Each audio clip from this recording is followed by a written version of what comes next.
Welcome back. Ooh, we are back, boys. So, And this one is going to make everyone cry all right, with here we go. laughter. All You right, need to edit the absolute cinema thing right over this. bro's gonna like go crazy. Okay, Yeah. Start us off. You can do the intro. sick. We are reacting to some of my comments left What? on YouTube. They're abysmal sometimes, but some of them are actually good, so I thought it'd be funny. But we're going to start off now. And if you have any thoughts about any of these comments, please comment them so I can show your comment and we can comment on them again and just go forever. Infinite content glitch. Okay, first comment left by Hoops Too Good. You ready for this? Nah, we burning the Quran and Book of Mormon or anything satanic, including the Talmud. Wow, we're starting Okay, off so strong. what are your thoughts? What are my thoughts? First of all, I think that's a terrible comment to leave on someone's YouTube video. The police, is it legal to burn books? Well, it's I'm freedom not of sure if speech, I it is. guess. I'm pretty sure it'd be fine. Let's Let's look it take up. a second to look this up on Grok. I'm trying to drink a drink here. Grokky bit. Let me take a sip. Holy monster. Holy monster. We believe that thou art monster. That is crazy and not making the video. Quick Alma drop. Just kidding. Holy monster. We believe that thou art monster. We believe that thou hast always Okay. been monster, was monster, and always will be monster. Let's see if I can record that. Mormons are not Christians is the next one, by the way. Just so you're ready. Sure. Okay. Okay, what does Graki Poo have to say?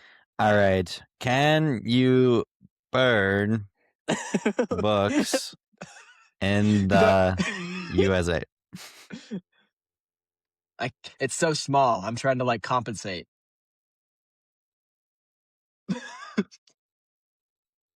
Aren't we all? No, that is not making the video.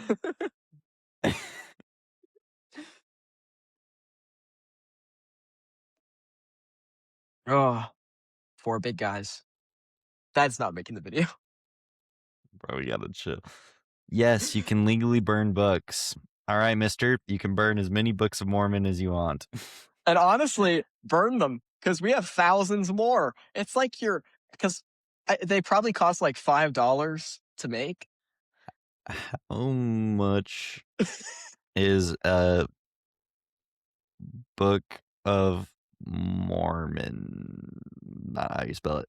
That the LDS church pays for. Gets the point across. Sorry, chat. I don't know how to spell. Dang, bro, it's like scouring the internet for these prices. Spends 3 minutes finding price. It can't be that expensive to print a Book of Mormon. I guess it's like 5 cents. 15 It's gotta be cents. so cheap. Oh, $1 to $3. Okay. Okay, so you're burning them. You're burning a $1 bill. Good job, bro. Absolute cinema.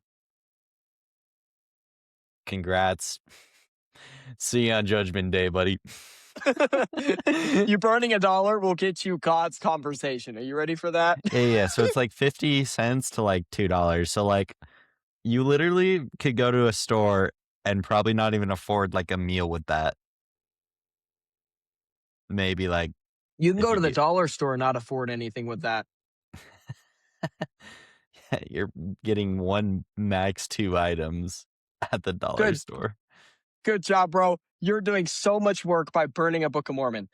So much work. It's like proving so successful. You're doing so much. You're proving a point. You're making a great point.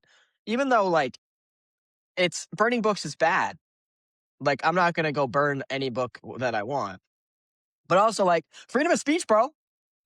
I don't do what you want. Do as you please. But I won't do it because I'm a good person and you are not a good person, clearly. Bros morals. And Alex O'Connor literally saying, I have a problem burning books, and Buddy's an atheist. So if he has the morals to not burn books, so should you. And he doesn't even believe in anything. No, not that. He doesn't believe in God or religious books, but he still reads them. He I'm classifies sure you himself haven't as read an the Book of atheist. Mormon, bub. He classifies himself as an atheist, but I think he's actually an agnostic now, right? He says he's like oh my goodness. There's a name that he uses He now. says he tends to lean towards agnosticism now or whatever. Yeah. But he's not convinced of Christianity. I think he wants to, okay, like burning I don't agree with the Talmud. Like the Talmud has some crazy comments in it, and I don't agree with the Quran. But I'm not going to go burning the book because I disagree with it. Bro has probably never read the Quran. Bro has probably never read the Book of Mormon. Bro has probably never read the Talmud. He's probably watched 3 YouTube videos say this is what they say and never actually read them.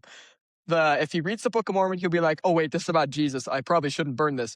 And then he'll see the Quran and be like, oh, this is about Jesus not being crucified and all the bunch of other Quran things. He's like, okay. And then he sees the Talmud, and the Talmud says Jesus is burning in a pile of feces. And then that's a little questionable. But I ain't burning the book because I disagree with it. Let's bring up the next one. The next one. Okay, this one's going to be more fun. This one's going to be like a response. Okay. Okay. This is by Redeemed Rebel Grace. Hello, Redeemed Rebel Grace. I hope you watch this video and you cry at night when we respond. Okay, because Mormons are Christian. Okay, Mormons are not Christians. The God you believe in matters. Mormon doctrine changes all the time, yet Mormons believe that God is in changing. She probably means isn't changing, but that's okay. Typo because she's saying that we're wrong. My Jesus is God, not a God like you believe. I love when people love to say that they know what we believe more than the people who actually believe it. It's Who fantastic. study it and went on a 2-year-long mission and yeah. Who's read the Journal of Discourses, like I know nothing. I'm sorry, but I thought your apologetics might be worth listening to 5 minutes, and I wasted my time. No, I'm so painfully hurt by you. I'm wounded. Oh, she has upset me forever. LDS faith is leading people to hell because it's not the real Jesus. Okay. What do you believe the real Jesus is? The only reason why they believe this is because we don't believe in the hypostatic union and the Trinity. Different Jesus, separate God. There are 3 gods. Mormonism believes in billions of gods. Like, I love that. What we need to do is dumb this down. All right. I'm going to try my best, and I don't want to insult anybody, but I'm going to try my best to absolutely dumb this down. All right, guys? So, 1 Corinthians chapter 15. Okay. First of all, can we all agree that the New Testament Jesus exists? Yes, even Alex O'Connor, an atheist, would agree with this, okay? Yes, because Jesus of Nazareth exists. What's the percentage? I think the percentage is over 90% that all academic scholars believe that Jesus Christ lived. Okay. So that person is who LDS theology believes in, okay? Just to be clear, right? Now, what does the Bible say, okay? This is what the gospel is. All right? You guys ready for this? Moreover, brethren, and this is Paul, probably. I don't even know if we know that for sure. Yes, it's Paul. Okay. It's Paul. Okay. Moreover, brethren, I declare unto you the gospel. Okay? The gospel. Which I preached unto you, which also ye have received, and wherein ye stand, by which also ye are saved. If you keep in memory what I preached unto you, which, okay, we don't know exactly everything Paul taught. For example, we lost in Galatians 1:8, and I know that that's going to be brought up in one of these comments. I know in Galatians 1:8 we lost the record for where Paul was talking about because he was correcting them. So we don't really know what he was teaching the people in Galatians 1:8. We don't have that record. Wait, Grant. But we do. Grant.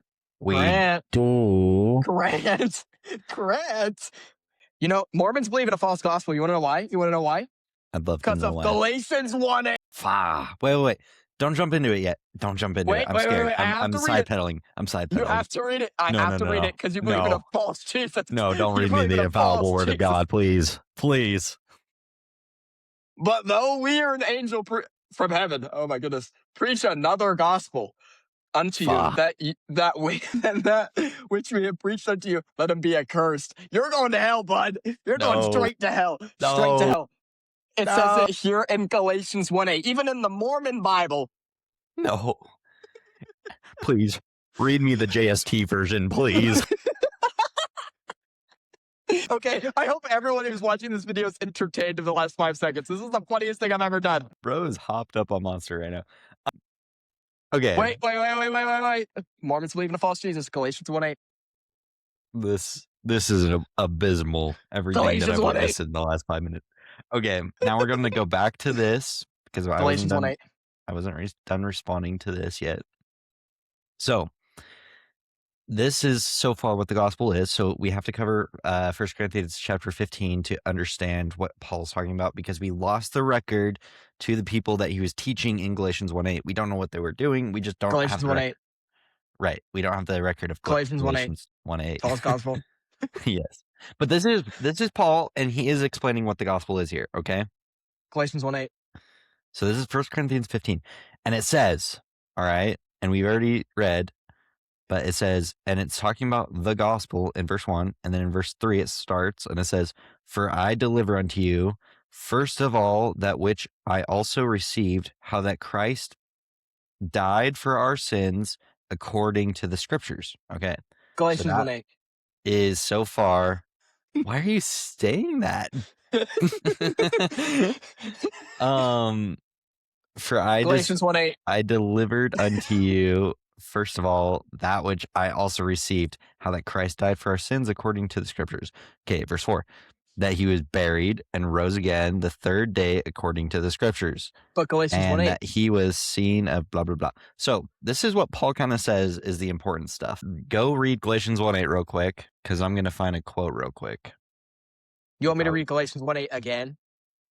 Yeah. You want me to cook Mormon theology again? Yes, I do actually. Let me cook. So that we can cook the my cooker. own theology. What?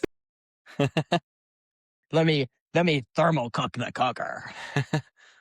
Okay, I'm gonna pull it up on my computer instead of trying to run it through. Yeah, and you can my like quad. screen share or whatever. Okay, guys, let me tell you a little history about Galatians 1:8.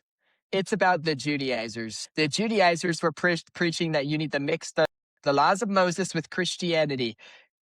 Like circumcision was like the big one.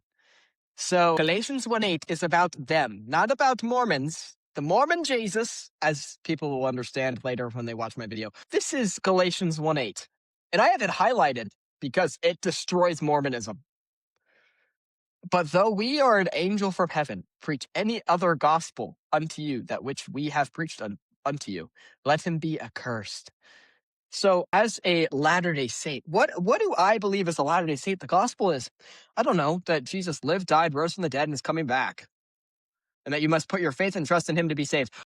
Who says that that's the gospel? Who says that? Oh, wait, Paul.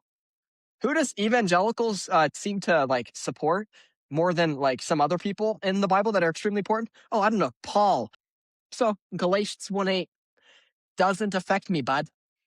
To all you evangelicals about to go into the comment section and spam Galatians 1:8, Galatians 1:8, Galatians 1:8. I hate to break it to you, it isn't about Latter-day Saints.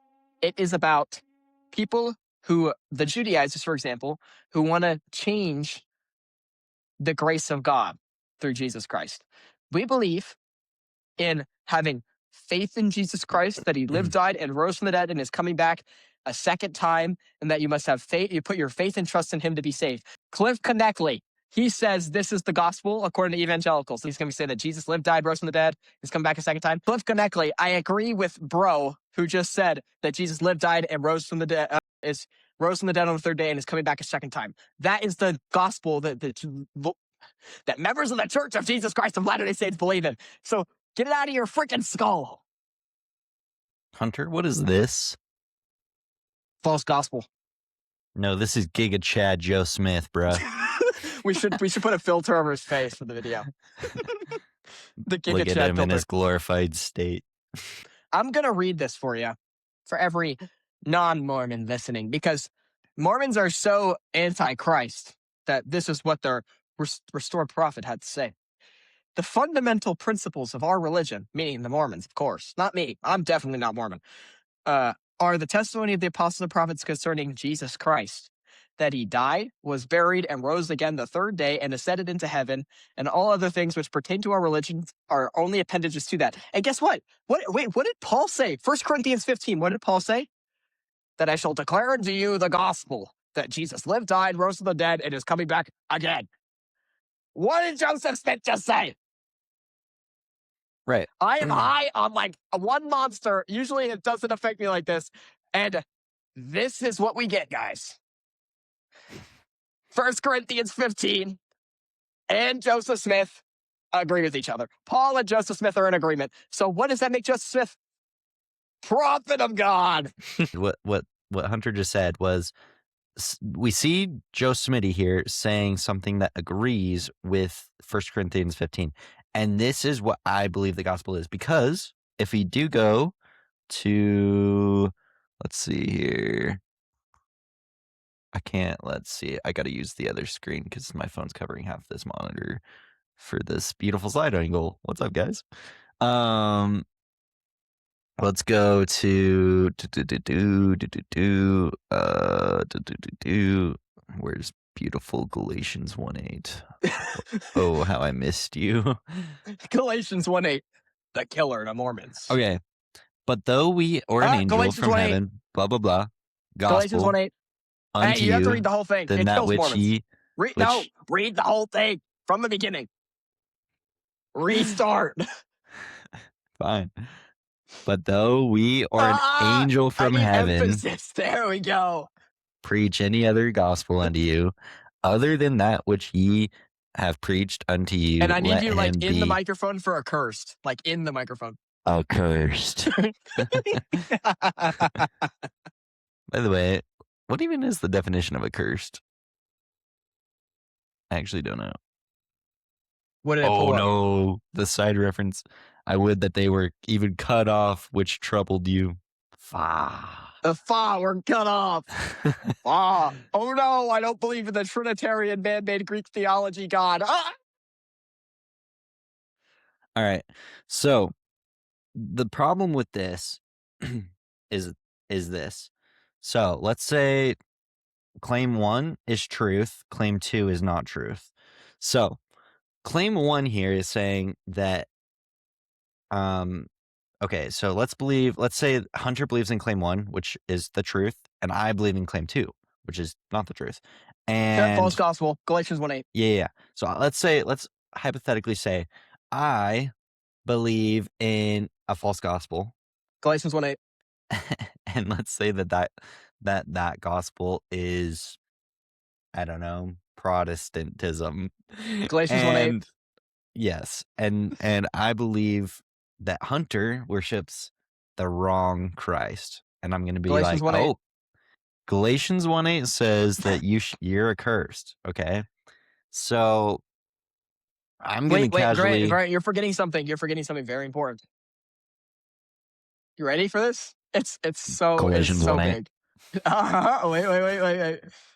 Let me like. It's Galatians 1:8. You're forgetting about Galatians 1:8. Forgetting all about Galatians 1:8.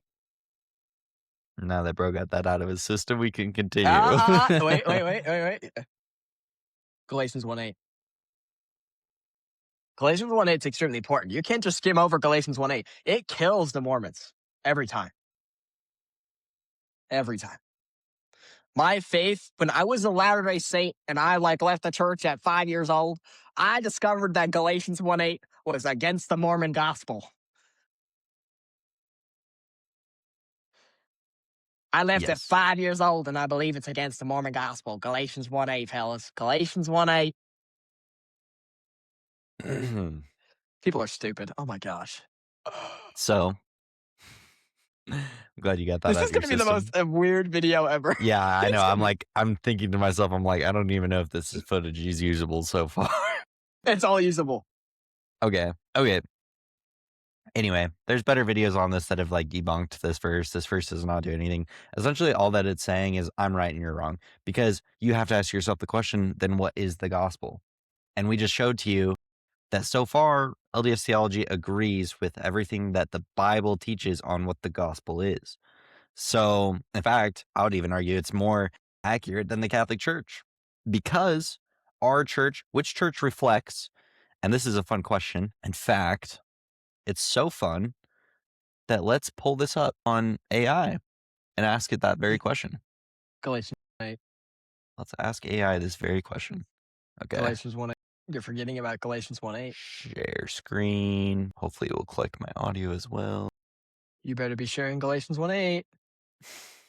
If you're not sharing Galatians 1:8, you're preaching a false gospel. Grok, which church reflects most to the original primitive church found in the New Testament today? And I want a layout of why it reflects it the most. Which church would that be if you had to pick one that reflects the original New Testament church?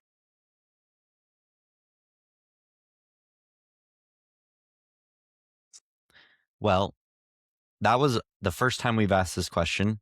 Hunter, would you read this for us? I have to like zoom in on my computer. If I had to pick one, I'd say the Church of Jesus Christ of Latter-day Saints. But Galatians 1:8 makes the strongest claim reflecting the original primitive church. Here's why, laid out clearly. Restoration of authority and offices. They teach there was a great apostasy after the apostles died, and Joseph Smith restored the exact same organization: apostles, prophets, elders, teachers, deacons, and so on. Through direct heavenly messengers restoring priesthood authority, this matches the sixth article of faith. We believe in the same organization that existed in the primitive church. No other major group claims a full divine restart with the apostles and prophets like the New Testament had. Core focus on Christ. They center everything on the testimony that Jesus died, was buried, and rose again and ascended. Exactly the quote, Joseph Smith, you asked about earlier. Everything else is an appendage to that. This lines up with the New Testament emphasis on the resurrection as the heart of the gospel. Practices that match. Believers' baptism by full immersion and remission of sins done by those with authority. They take the sacrament, Lord's Supper, every week in remembrance of Christ. Cool. Okay. Bam! Now, But Galatians 1:8. Galatians 1:8. yep, I'm responding to Galatians 1:8 actively here. So, AI False. agrees, and any AI that you ask, I believe, I haven't tried it with all of them, but at least with Grok, that's the one I like to use. We could try it with ChatGPT. We could try it with other ones. And I understand somebody in the comment section is going to be like, you can't just go to AI for all your opinions. That's not why I'm a member. It's funny to me that I ask which church reflects most like the primitive church, and it's not the Catholic Church, which supposedly is the original church. So when you look at the Catholic Church, does it just scream primitive New Testament church to you? Because to me, it doesn't. In fact, I think it does the opposite. I think it's very opposite. And I don't think it aligns with this verse right here, which I think is, it screams Galatians 1:8. I'm going to have you read one more here. It's going to be Galatians 1:8. It better be. Can you read me verse 11 here? Is this Galatians? No. This is the Bible. Don't worry, Mr. Sola Scriptura over here. No. Galatians 1:8. Which verse am I reading? Verse 11.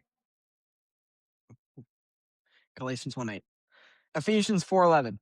And he gave some apostles and some prophets and some evangelists and some pastors and some teachers. Sorry.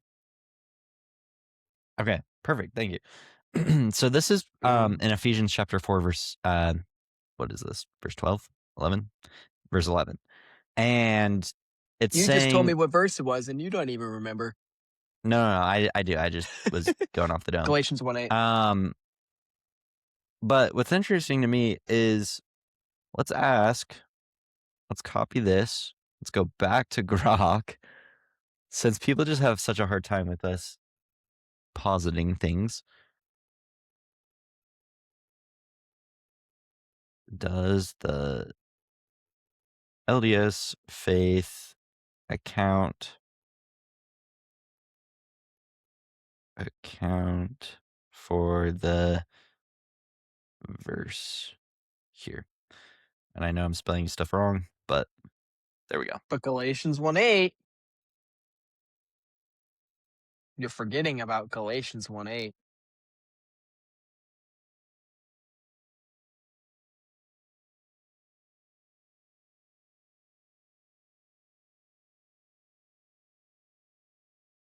Silence.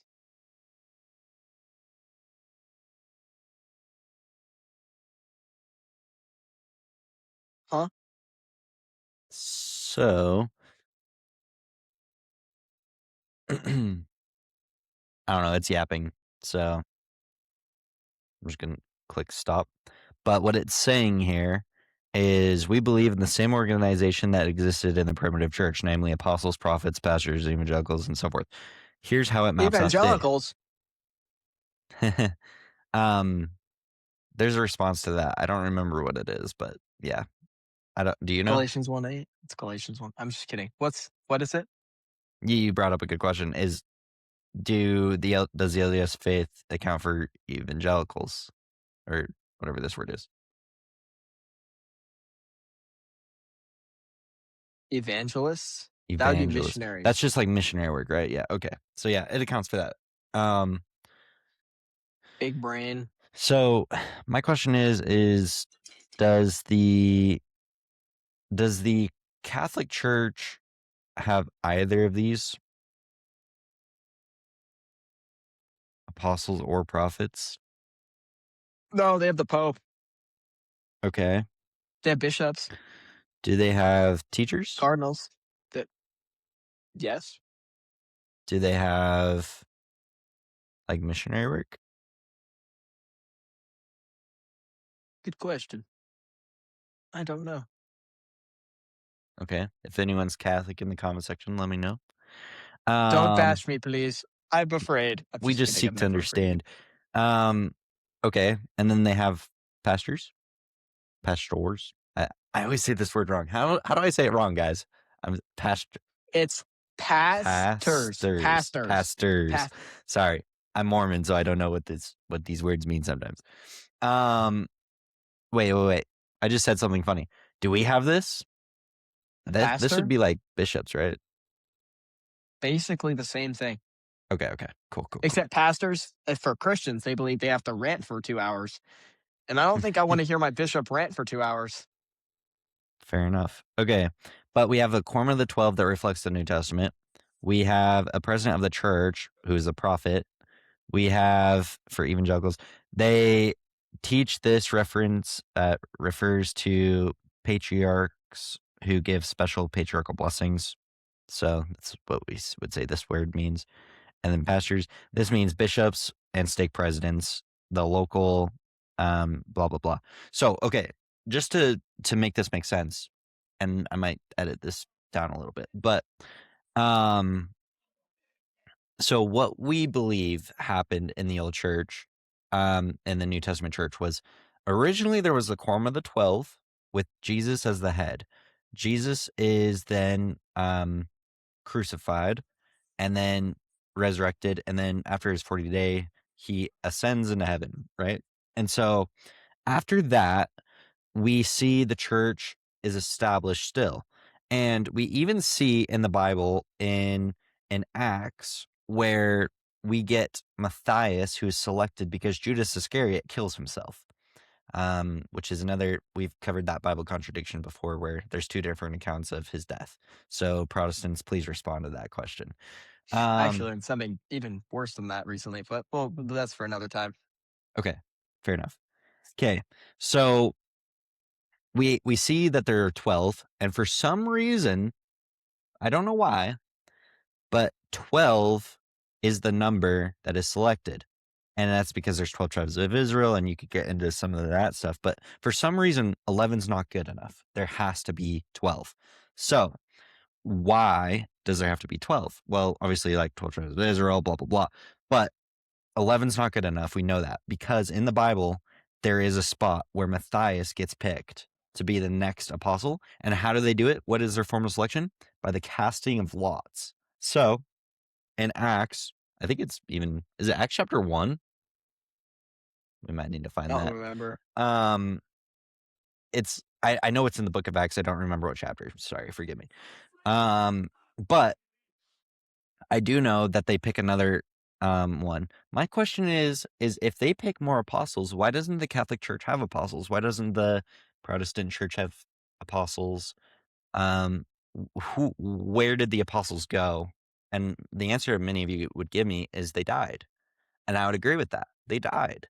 So the central authority from the church that literally received scripture, literally received revelations, and established the church was gone.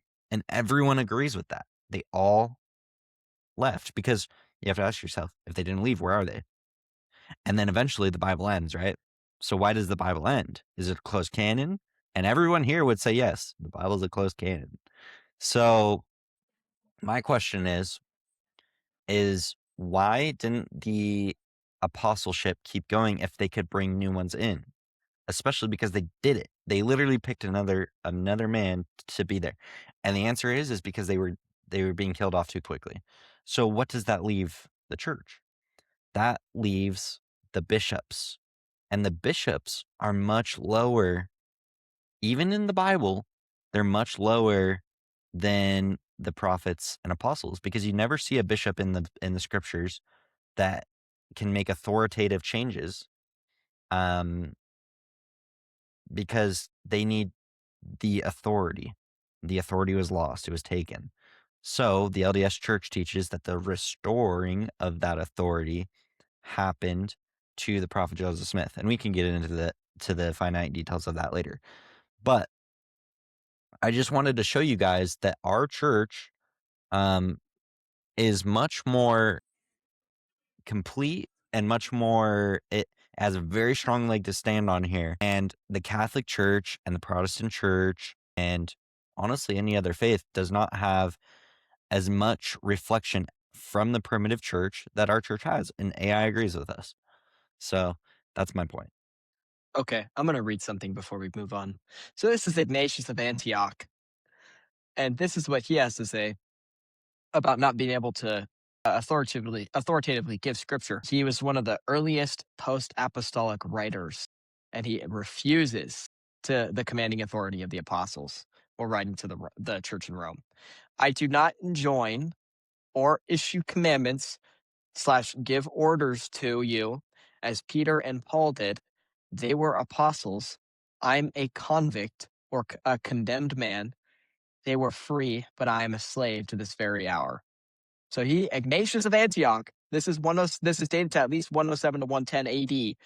This is, to some scholars, this would be 20 years after some speculated times of the finishing of the writing of the Gospel of John, saying that he doesn't issue commandments the same way the apostles like Peter or Paul did. And they had all been dead at this point. Jerome, 347 to 420 AD, and letter 146 to evangelists. Wherever there's a bishop, whether it be in Rome or in Engabium, whether it be in Constantinople or Regium, whether it be at Alexandria or at Zone, his dignity is one and his priesthood is one. Neither the command of wealth nor the lowliness of poverty makes him a bishop or less a bishop. All are alike successors of the apostles. They are treated, Jerome here treats them as equal successors in the same priesthood, like the priesthood sense, but not in the sense of conveying scripture, if that makes sense. I agree with you. If that quote doesn't fit, then chuck it out. But I think it fits. No, it does. It does. Because what we're seeing here is that the Catholic Church does not reflect the primitive church. Further along, one more gotcha moment to the Catholics here. I'm not sure how they would account for verses like this. 2 Thessalonians chapter 2, verse 3, that says, "Let no man deceive you by any means, for that day shall not come, except there be a falling away first, and that man of sin be revealed, the son of perdition." There's actually a few things in this verse that are fascinating, but one of which is this falling away. Now, I'm not a scholar, but I have looked into the meaning of this word, and the word falling away from, I believe, the Greek literally translates apostasia, to apostasia, correct? which is apostasy in English. So unless there come a day of apostasy first, so Catholics reconcile that, please. Okay, so we're going to go over the Greek meaning of the word apostasia. So the meaning of it is a turning away. They abandoned the truth, right? And that's what the church teaches. It's a standing or position away from, a deliberate standing away or abandonment of a previous position, loyalty, or allegiance. This is a Greek transliteration to English. And then if you like Second Thessalonians, it talks about this. There was going to be a time where people would turn away from the truth unto fables. There's another verse that talks about don't listen to fables. Same thing. The idea of an apostasy is in Second Thessalonians. I know some, like the God Loves Mormons bro likes to be like, that doesn't do anything. The Mormons are a terrible answer. Like our literal term for the apostasy is in the Bible. It's in Yeah, the Bible. this is very biblical. Here's another funny one that I love. Let's go over this one. Isaiah chapter 2. In the last days, this is verse 2, by the way. In the last days, that the mountain of the Lord's house shall be established in the tops of the mountains, and shall be expected above the hills, and above all nations, and all nations flow unto it. In our church right now, Hunter, where's the church headquarters at? Obviously in England. I'm just kidding. It's in Salt Lake City. Okay. Good old Salt Lake City. Is Salt Lake City covered in mountains? I think it is a mountain, actually. Everything about it is a mountain. I was just there. It's covered in mountains, by the way. It is in the mountaintops. It's very mountain. Huge.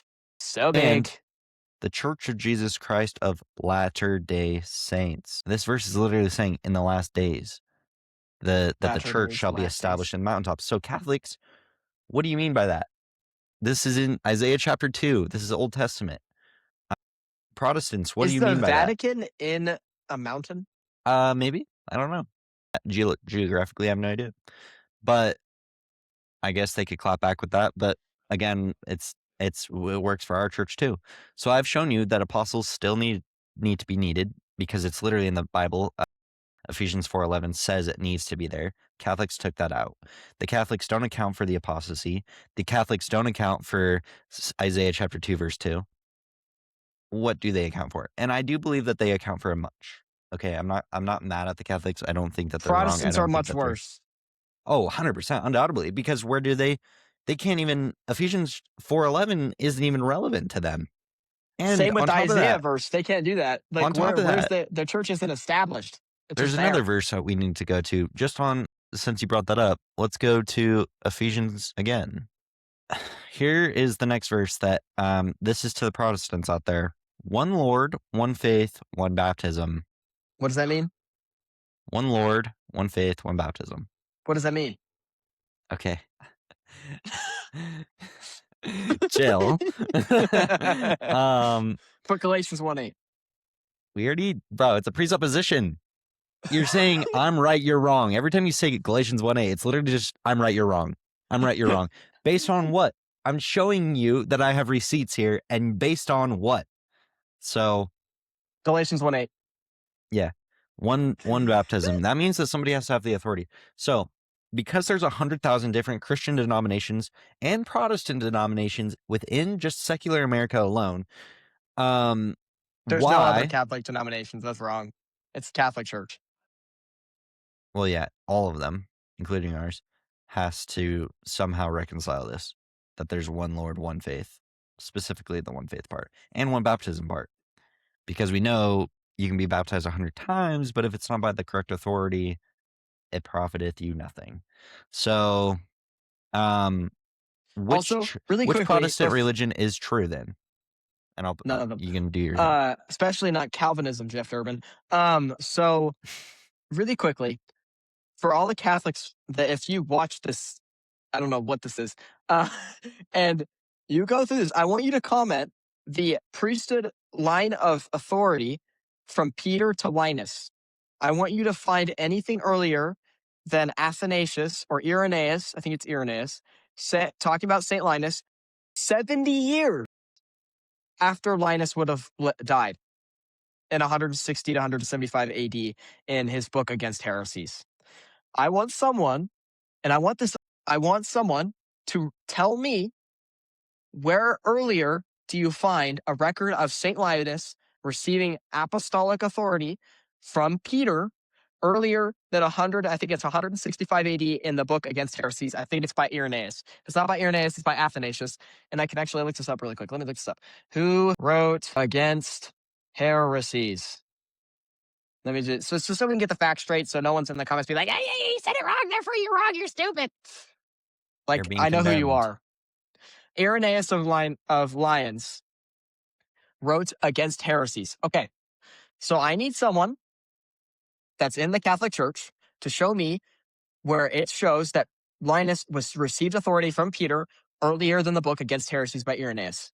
If you can't do that, how do you reconcile that? How do you tell me that I'm wrong when there's a 70-year gap in history where the priesthood was moved? Because at that same point, if you can't prove that earlier than that, it's harder to believe. You say you have a huge problem with the church when it got established, but 70 years is a long period of time to suddenly claim out of thin air, because Joseph Smith didn't even claim it out of thin air. He said he saw angels that gave it to him. If you're going to claim No, he saw that God. Linus, well, He saw there's other things. God. There's other things. I know someone's going to be in the comments being like, he saw an angel, false gospel, Galatians 1:8. Galatians Dude, 1:8. that was after he saw God, bro. He saw God first, but he saw Peter, James, and John in their fully exalted state, who gave him the priesthood. And he saw John the Baptist, but the Catholics claiming that Irenaeus says 70 years after Linus could have died, that he had the priesthood. That's totally okay. Totally okay, guys. They're totally fine. That's so reconcilable. It's totally okay. They didn't just write it into history because they wanted to. So that's like, I don't know. That's my rant against Catholics, I guess. And I think this is like a good place we can stop because I think we covered pretty good amounts here. Oh, we need to cover more comments, but I do think that this is just what I see contradictory to the Catholic religion. They changed the doctrines after the apostleship died, and I think initially it was all they had. They didn't really have much of a choice, but I do believe by the 3rd and 4th century, the Catholic Church abolished the primitive church. Absolutely abolished it, especially by the Nicene Creed in 325 AD, and then the later creeds as well, where they why you have to ask yourself, did authority ever come from creeds biblically? Are creeds biblical? And you could argue that the 10 Commandments was like creeds, but that was literally by God's hand. Okay, I think that gets the exception. The only reason why I'd consider the creeds as valid is if there's only one way. There had to be apostles present that claimed revelatory guidance from God during the writing of the creeds. At Nicaea, there was no apostle. At Nicaea, at Athanasius, at Chalcedon, at all the Vatican councils, every other creed that I can call, both creeds of Constantinople, none of those had apostolic guidance. Well, and they were literally arguing for years, and they were told that they couldn't go home until they figured it out. So when you agree, you have to make ambiguous statements, and that's eventually what they decided. It's a mystery. It's a mystery. It's a mystery. Because Constantine wanted this religion to be a uniformed religion. He just was like, we're all going to agree the same thing. Let me add this in real quick. Stop letting white Muhammad lead you to hell. Meet the real Jesus. This is by Shady Carey. Shady Carey. Who's the real Jesus? Yeah, which gospel's true then?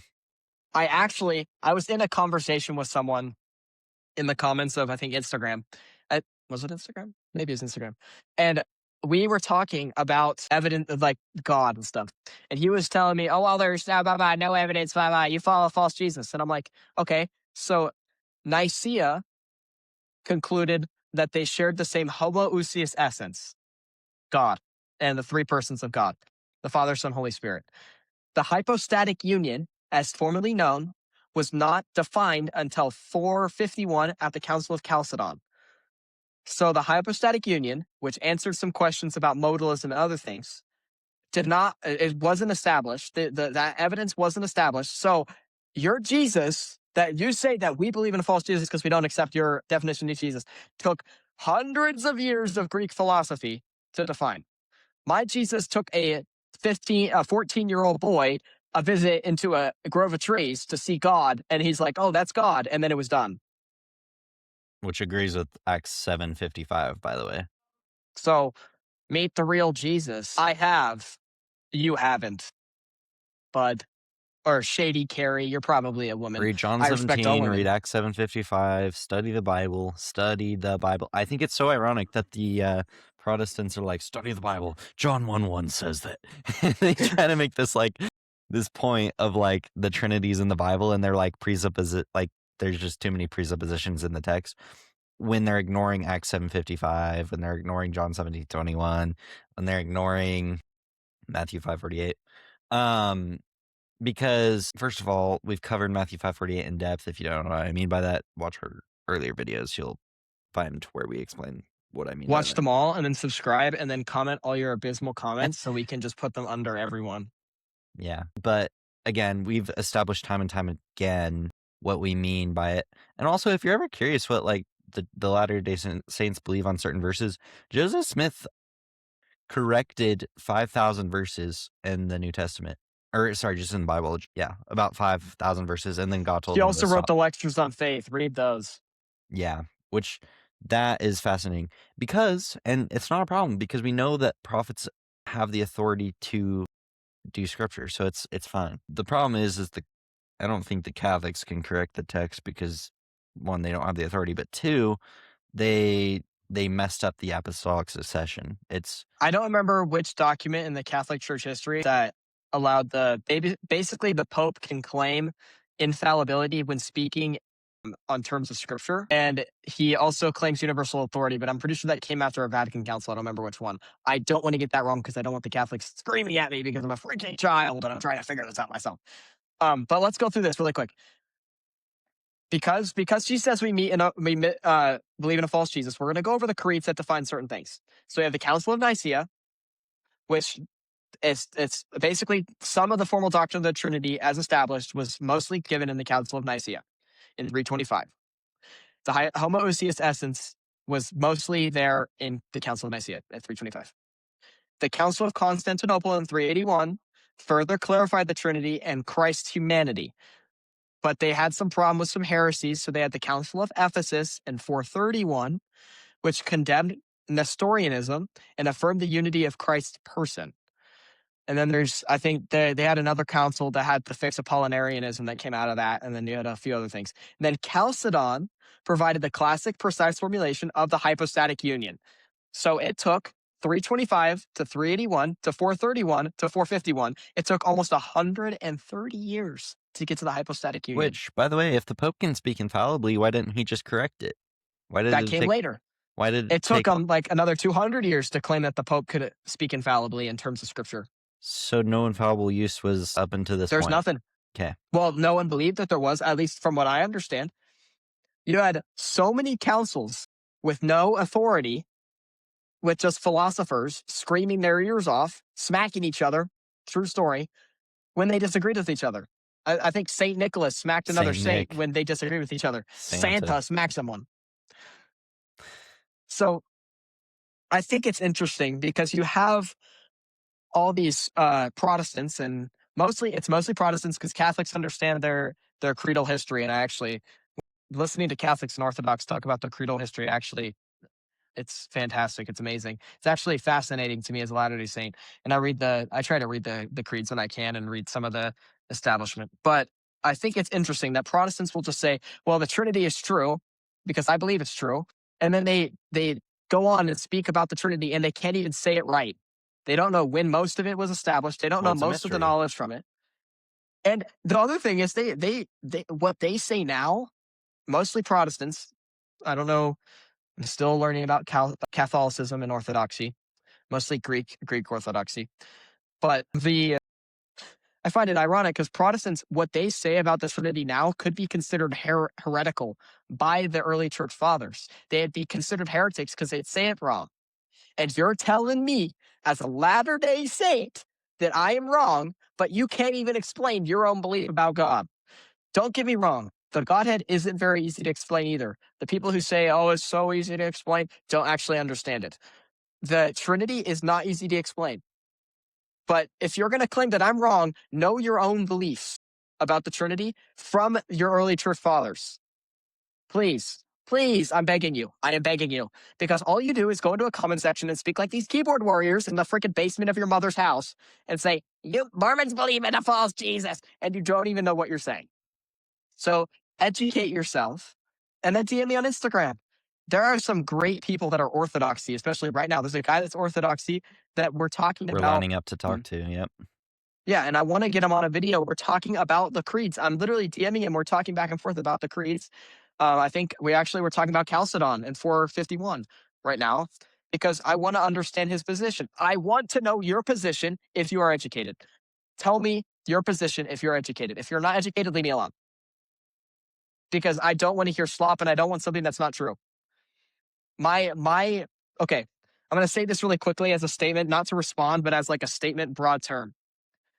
I'm a member of the Church of Jesus Christ of Latter-day Saints.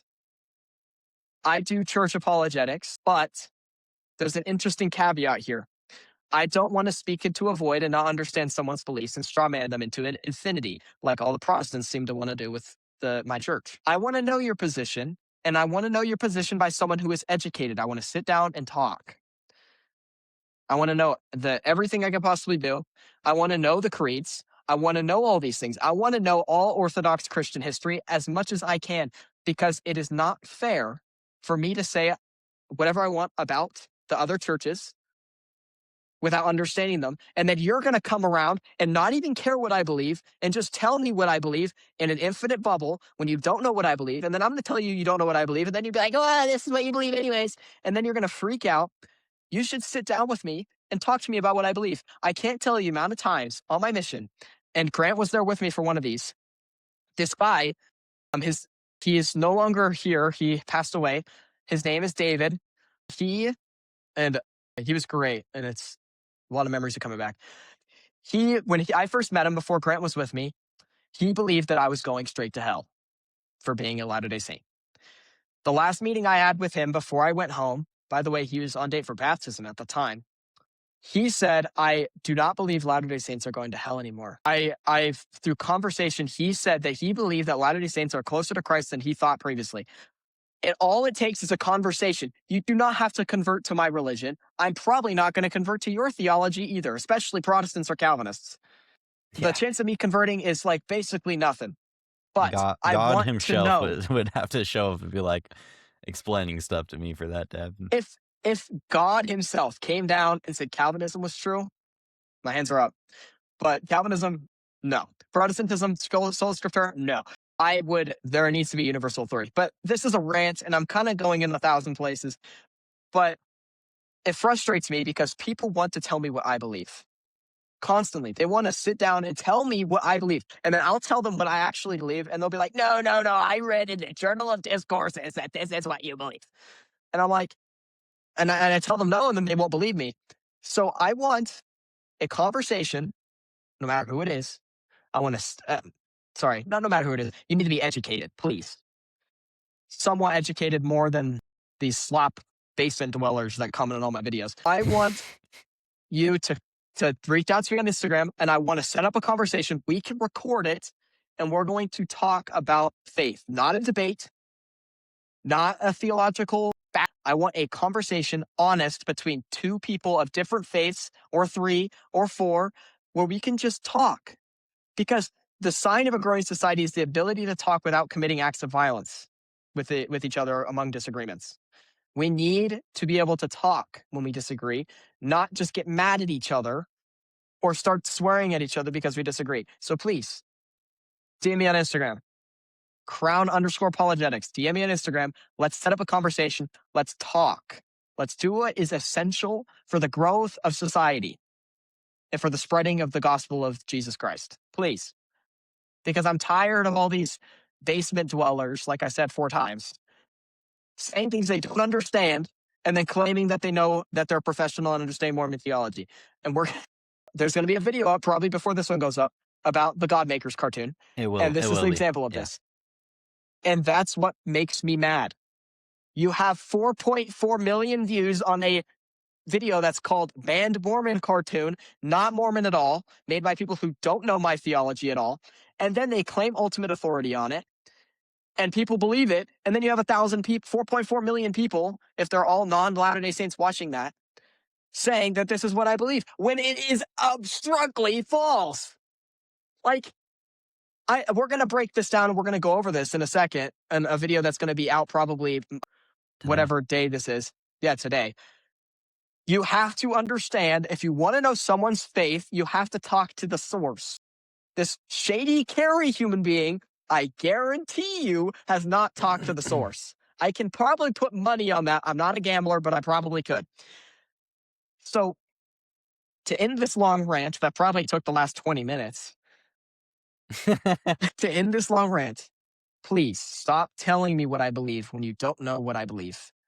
Educate yourself and then come back. Once you educate yourself and we have conversations, and we can record us talking about it so you can learn and I can learn from you, we can do that. Please just stop telling me what I believe, and I will stop, I guess, using history to tell you what you believe. Because that's the other thing. I read their quotes, and they read my quotes, take them out of context, and then they're like, Mormons believe in Adam God. Like, and then I read the quotes about the councils, and I'm like, this is what the council said. I don't know. Okay. I had to get that out of my system. Holy cow. You recently did a video on Jeff Durbin where I love he those. said Mormons don't use what their own prophets say. And that was kind of the argument, which is like, oh, because you don't believe that they're infallible. Like, okay, first of all, we don't believe that our prophets are fallible. Or, yeah, we believe that they are fallible. We don't believe We that don't they're believe they're infallible. infallible, meaning that Correct. they can commit errors even when speaking on points of doctrine, unless there's a caveat there, because there is a thus saith the Lord, like in Deuteronomy 18. If you're claiming thus saith the Lord and you speak and that thing does not happen, the prophet is speak presupposedly, and you shall not fear him. That's Deuteronomy 18. And then they're like, false prophet. No, it's because bro said something wrong because he's not a perfect being. Like, get this through your heads, Protestant, please. I'm grabbing you by I'm taking 2 pieces of bread, putting it on your head, and calling you an idiot sandwich, okay? I'm calling you an idiot sandwich. Crazy work. All right, let's move on to, because this is just one that we need to address. Revelations 22:18. Let's just address this one real quick. We need to address it? That's like the easiest verse to address on the planet. Okay, let me tell you. I'll address it really quickly. Everyone flip to Deuteronomy chapter 4, verse 2. What does Deuteronomy chapter 4, verse 2 say, Grant? I know you know what it says. Well, it says the exact same thing as Revelations 22:18. It just says, don't add to this book. Okay, so vast majority of the Old Testament and New Testament is false by their own presupposition. And then it's also repeated in Proverbs. It's said in Psalms. It's said in other books where it says you shouldn't add or take away or you'll be cursed. Also, there's a video that was done recently where they talked about the plagues in Revelations. Did any of those plagues, as recorded in Revelations, happen to Joseph Smith? Their rivers turning to blood? No, he died. Did that ever happen? He died with an evil man with a gun. Yeah. None of the death by plagues happened as recorded in Revelations. Also, I can let you have that position for a second, but if you understand what the Bible is, it's not literally a book that fell out the sky. It's a collection of texts that were collected by a church. How do you account for the fact that LDS theology is so beautiful? And also, I know that's a little bit of a sidestep, but let's even just go back to the ancient church. Not the primitive church, but the early pioneers that came to Utah. Were they inspired to do so? And I would say yes. There's a story where the Latter-day Saints they had made it to Utah. They couldn't grow anything because if you know anything about Utah, it's not a very luscious place. It's a desert, and they were trying to grow It's crops. deserted.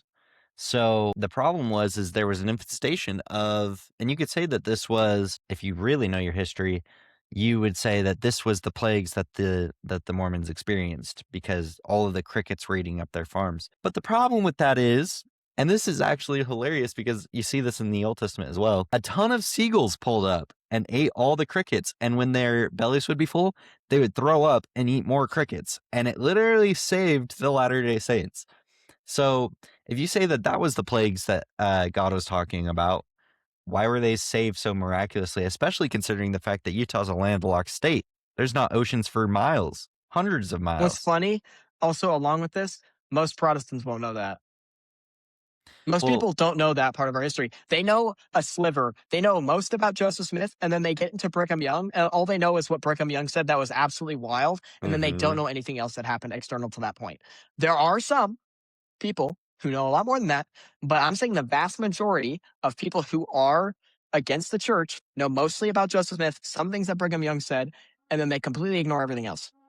So Revelations 22:18 doesn't refer to the whole text of the Bible. There are some arguments to say that Revelations was written before the Gospel of John. Does that make the Gospel of John false by those people? No, because they understand that the text itself, the verse itself, is representative of the text itself. The verse is talking about Revelations. You should not add or take away from the book of Revelations, not This from the Bible, this from the book book. of Revelations. So it's the Bible, biblioteca, literally means library. So when you say in Biblioteca, that's Spanish, by the biblioteca, way. I know, but it literally translates to library, and it's a It's collection. Biblia in Greek, I'm pretty sure.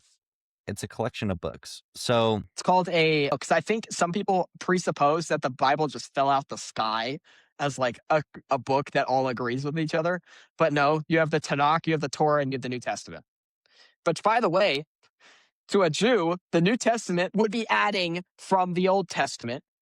Are all those people who are accursed? Are all them accursed because they added to the Torah or right. the Tanakh? Are they Anyway, cursed now? so the funny thing about this story is, and I do want to do a Blacks in the Priesthood video in the future, but we'll just save that for now. I'm not going to talk about the Blacks in the priesthood restriction. But what I will talk about is, I brought up the seagulls that came and saved them.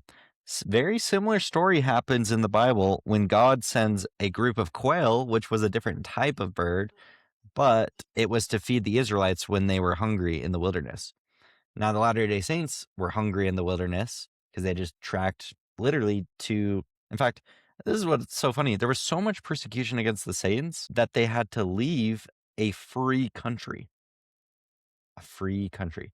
So Yeah, much because so, Utah wasn't even a territory when they left it, when they went to it. no, we were the ones that made it a territory. And what's funny is they literally did an execution order on the Saints if they didn't leave. So they In literally had to Missouri. leave a free.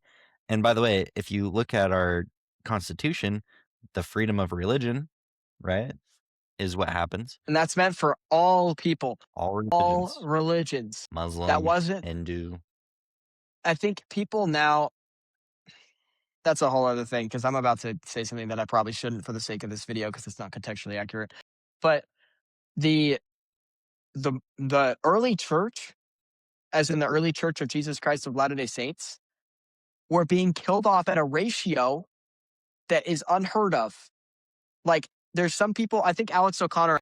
Well, he's talking in general, he's talking about how, because there's a statistic that says that the Latter-day Saint Church has grown faster than Christianity did in its Well, first it's like 1,000 years. equal or the same speed, or it's like equal or faster. I don't remember what because they only have estimates of the growth rate of the early church, Well, I have a early theory on that. Christianity.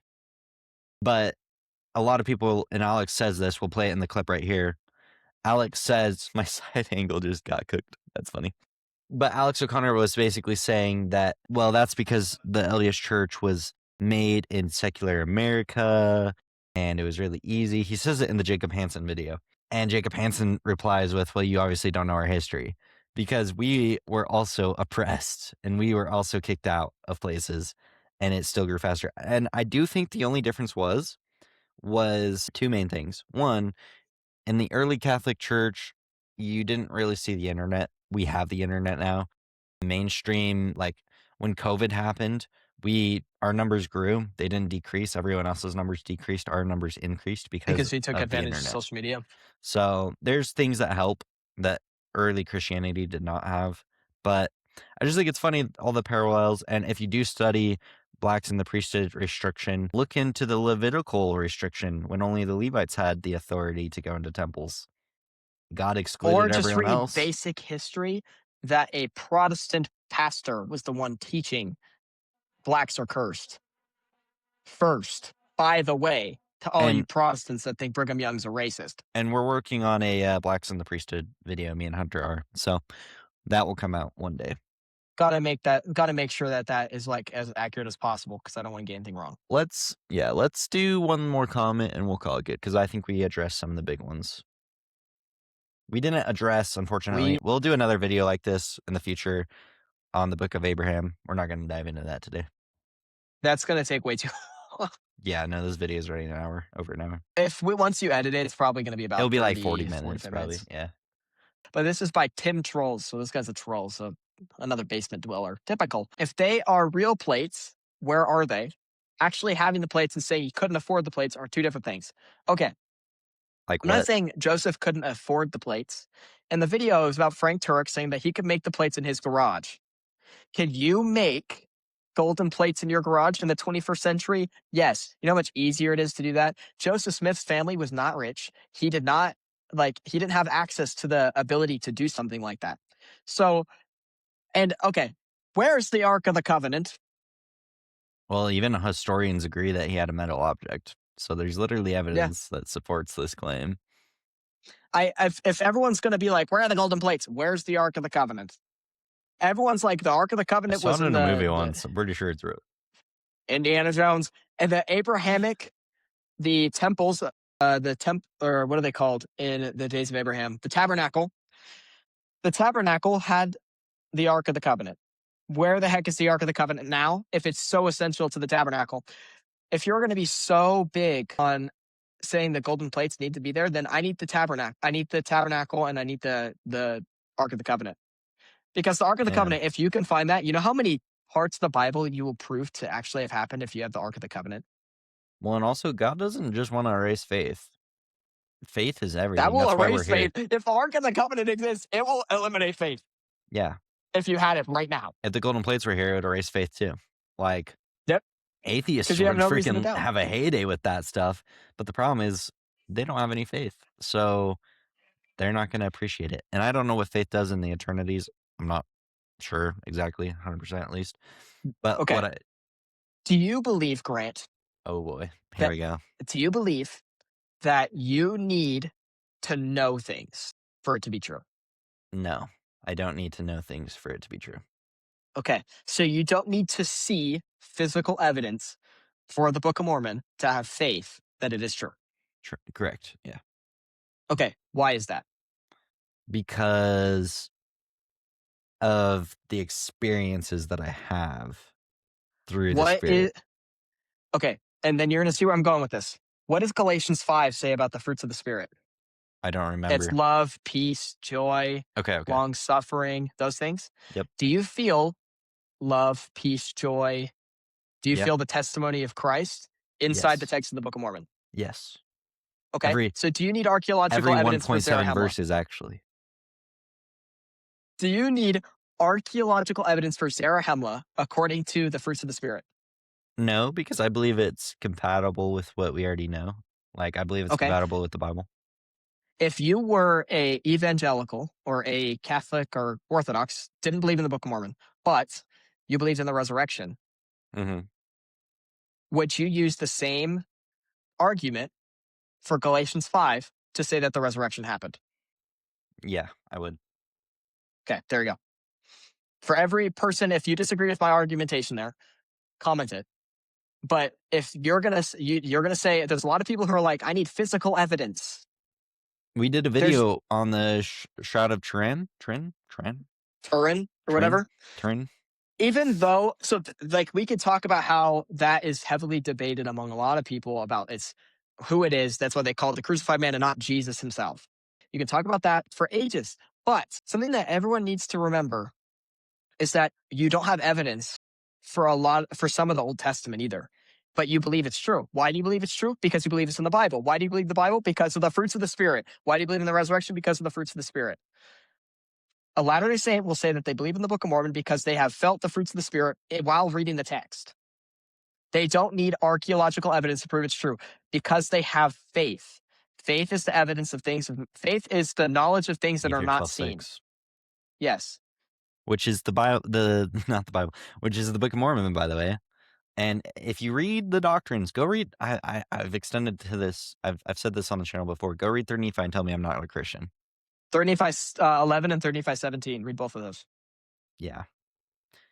So the claim, this was earlier, the claim that we don't worship the correct Jesus. We worship the correct Jesus. We just believe he did different things. We reject the Not even creeds. different things. We just believe that there are more things he did that they True. don't want to believe in. True. Not even different things. Because the We just Book of believe he went Mormon on to do more. Yeah. Unlike the needgod.net, who made this stupid video about missionaries saying that we believe Jesus flew over to the Americas. He didn't fly over. He teleported. Thank you very much. He demonstrated his authority. He literally went to the presence of the Father and then descended again to the people in the Americas. Post the Jerusalem event and 3 Nephi 11, he Well, he claims did to be that. the Alpha and the Omega. He did that when he ascended to the Father multiple times, by the way. How Yes. logical is it for him to touch me not, for I've not yet ascended to the Father? Then he ascends, and he comes back with this body that he can now interact with. And now then he's telling everyone to touch it. Yeah, and then he's like eating food in the 40 days, and then he leaves again. Like, they believe he can just come down and come up. Like, what? That's not even an argument in my mind. Why can't he come down and come up somewhere else? Why does it Especially have to be because the it's a Jews? fulfillment of John 10, verse 16. Other sheep I have which Yeah. are not of the fold. Them too must hear my voice. The argumentation against the visitation of Jesus Christ to the Americas steelmans the claims of the Bible. It proves that Jesus rose from the dead. You have two sources, independent from each other, claiming that Jesus was resurrected and came into their presence. There are people like Bar Ehrman who have problems with the resurrection because it's just the Bible claiming this. I have more, even I would even argue proof that the resurrection happened because I believe in the Book of Mormon than creedal Christianity, because It's the 3 and 8 witnesses, and because the spiritual Joseph confirmation. Smith said he saw a resurrected Jesus. There's several And he saw an things. embodied Father. I don't understand. Me and a couple of companions on my mission thought about this. We had an interaction with someone, and then we talked about this later. I don't remember what companion I had, but Satan, Christians believe, doesn't have a body. They also believe the Father doesn't have a body, but they believe Jesus has a body. What exalts the Father over Satan in Latter-day? What makes that's the wrong word. What makes Satan? What is Satan jealous of? It's our physical bodies. He wants a physical body. He can never have one. The Father has a body. That's what makes him different. He is the Almighty Father with a physical body that Satan lacks. That's why Satan wants to tear us apart. That's why Satan is mad at the Father. That's why Satan is mad at Jesus. It's because we all have physical bodies and he never will. Well, and we're made in his image. Genesis 1:26. Yeah. The Father not having a body, I believe, is the biggest That's lie. the biggest lie in all of creedal Christianity. And they're going to go to 1 John where it says God is spirit, or God is a spirit, because he has a spirit. That's not even a problem for us. In the KJV, it's God is a spirit. There is no letter A in the Greek alphabet. So it's God is spirit, and you must worship him in spirit and truth. Or God is spiritual, and you must worship him in spirit and truth. We worship the Father in spirit. We obviously don't worship him like literally physical presence form. Like I'm out here just being like, hallelujah. Well, Like, he's no, not Buddha. Yeah. Yeah. We're not like in like this weird physical form. We're worshiping the Father and the Son spiritually. And before anyone says that means you're worshiping multiple gods, you didn't understand my point previously. Well, And I'm not going to go over that 1,000 times. They're categorized as one God. Yes, because they're under one Godhead. Like, I've told them they're wrong 1,000 times. Why do they keep saying that they're right? So I think it's a good place to end. Okay, fair enough. Well, guys, if you made it to this far into the video, we would appreciate it if you would drop a like, subscribe, turn on post notifications so that you never miss and a watch future all video. the reels that are going to be posted everywhere about this video. We're going to post up. Hunter's been doing live TikTok debates. So if you guys want to see or even talk to Hunter in a platform where you can argue with him, debate me, bro, strategy against Hunter, and I might be on there might not be, we'll see, then it'll be in the description below, but we'll also put the link up here. And TikTok's fun, guys. TikTok is fun. Remember, read your Bibles, pray about the Book of Mormon.